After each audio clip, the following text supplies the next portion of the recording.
Nós estamos no Ministério Público, vamos conversar com o promotor de Justiça Eleitoral, né, doutor Herbert. Bom, o pleito, de certa forma, transcorreu tranquilo, né, doutor? Exatamente, seu Parício. Tivemos poucas intercorrências, tanto no primeiro quanto no segundo turno. As eleições aqui em Juara transcorreram dentro da normalidade. Agora, na eleição, ficou muito claro, em todos os níveis, né, que não podia entrar com um celular, com nada que registrasse em foto ou vídeo dentro da cabine de votação, né? E algumas pessoas burlaram isso. E também já teve uma decisão, houve uma audiência de custódia, um acordo com essas pessoas, doutor? Exatamente. Essa proibição de portar qualquer tipo de aparelho de registro audiovisual nas cabines de votação já existe na legislação eleitoral há mais de uma década.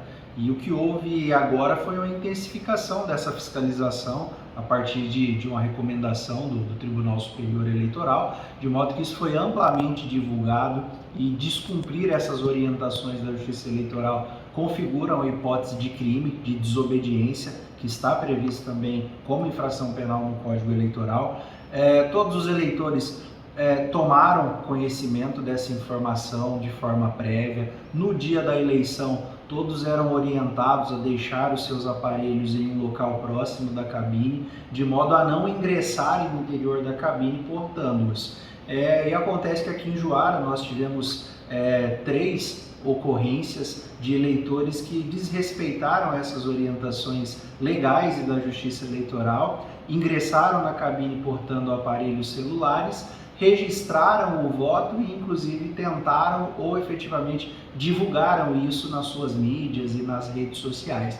Então, portanto, se tratando de um delito eleitoral, houve a confecção de um termo circunstanciado de ocorrência. Essas pessoas foram conduzidas pela autoridade policial, foram submetidas a uma audiência perante o Ministério Público Eleitoral e o Juízo Eleitoral, na qual foi conferida a eles a oportunidade de solucionar a questão por meio de uma transação penal de natureza eleitoral. Então, todos esses 3 aceitaram as propostas do Ministério Público, que consistiram na divulgação de vídeos para informar a população sobre o teor negativo da divulgação do voto e por se tratar de uma hipótese de crime. Uma retratação, né? Exatamente, e sem prejuízo também de uma prestação aí pecuniária a favor de uma entidade que presta um serviço de relevância social aqui no nosso município.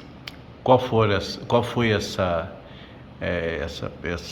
digamos assim, multa, poderia dizer? Certo, as propostas do Ministério Público foram direcionadas à entidade Amor, que é uma associação que cuida das pessoas que estão em situação de rua. E os valores foram balizados de acordo com a capacidade financeira de cada um desses eleitores. Pós-eleição, doutor, algumas pessoas reclamando de que votaram, né, exerceram o seu direito ao voto, tinham o comprovante, mas que constam como inadimplentes com a Justiça Eleitoral, tendo inclusive que pagar multa. Como pode ser isso, doutor?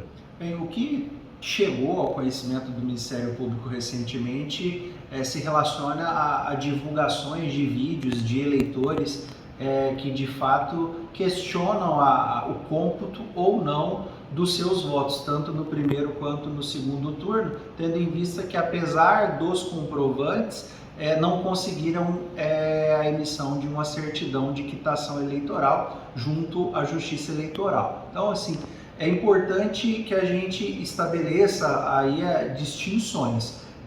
O fato dessa certidão não ser emitida com ausência de débitos não quer dizer que esses eleitores que efetivamente votaram não tiveram os seus votos computados. São 2 situações distintas. Ou seja, por eventuais pendências perante a Justiça Eleitoral, a exemplo de uma ausência às urnas em eleições pretéritas, faz com que esse eleitor apresente uma pendência perante a Justiça Eleitoral, mas não que isso o inabilite ao exercício do voto. Então, o que pode ter acontecido nessas situações é que o eleitor já ostentava uma pendência anterior com a Justiça Eleitoral, mas nada que o impedia do voto. tanto que dos vídeos que foram aí publicados por alguns eleitores, eles mesmos portam os comprovantes de votação. Então, esses eleitores podem ficar tranquilos, porque se eles conseguiram de fato votar, o seu voto foi efetivamente considerado. Mas isso não quer dizer que ele não tenha nenhuma pendência com a Justiça Eleitoral. Então, nesse caso, o que se orienta é que esses eleitores procurem a sede da Justiça Eleitoral aqui em Juara para poder esclarecer e identificar qual a natureza dessa pendência que aponta uma irregularidade eleitoral. Não há dúvida com relação à lisura das urnas. Sem dúvida, né? As eleições ocorreram aí de forma tranquila, serena, não houve nenhuma intercorrência e nenhuma queixa específica quanto ao não registro, ao não cômputo de votos.